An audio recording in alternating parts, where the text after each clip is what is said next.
Hello guys, and welcome back. In this quick tutorial, I'll show you how to play Pokemon TCG Pocket.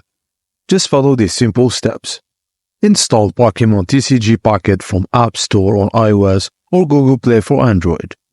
Sign up or log in to a new account to start. Now, choose 60 cards from your collection to create a deck, including Pokemon, Energy, and Trainer cards. Select an opponent, AI or player.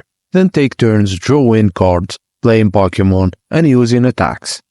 Just knock out your opponent's Pokemon to draw all of your prize cards, usually 6.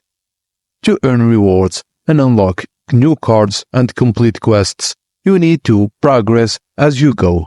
And that's it guys, as simple as that. Enjoy your game, thank you for watching, and please don't forget to like and subscribe for more tech tips and tutorials.